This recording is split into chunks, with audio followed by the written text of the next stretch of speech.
What really stood out to me most is in actual practice, it works, right? And you never quite know in the clinic, excuse me, in clinical trials, if you will see the benefit in real world, people, and it does work.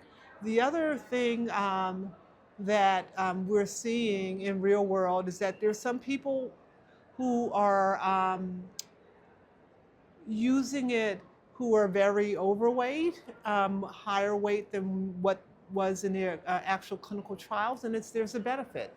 And that's really important because that's a population where the burden is greater. We see that it's very effective across different age groups, across different races and ethnicities, which is what you want to see, so that you know that there's benefit for most people.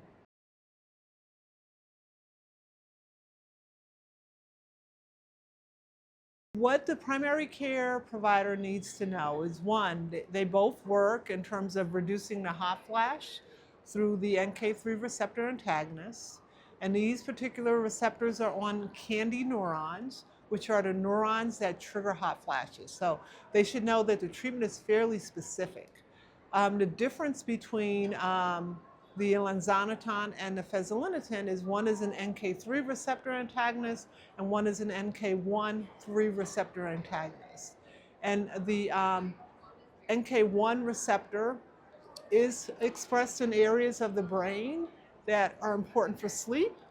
So, one of the side effects is somnolence, but that may mean that it really will work with people who have more problems with sleep. The other difference is with the two drugs is that with fezolinetant, you do have to monitor liver enzymes over several months and ensure that the patient hasn't had a bump in their liver enzymes because that was a safety signal in the study. I can tell you in real world data, that they're not seeing the same level or same number of people who've had a bump in their liver enzymes, but it's super important to do that testing and to follow that individual. With the elinzanetant, they did not have the same liver safety signals. You just have to ensure the patient has normal liver enzymes beforehand, but you do not need to follow liver enzymes once the patient has started treatment.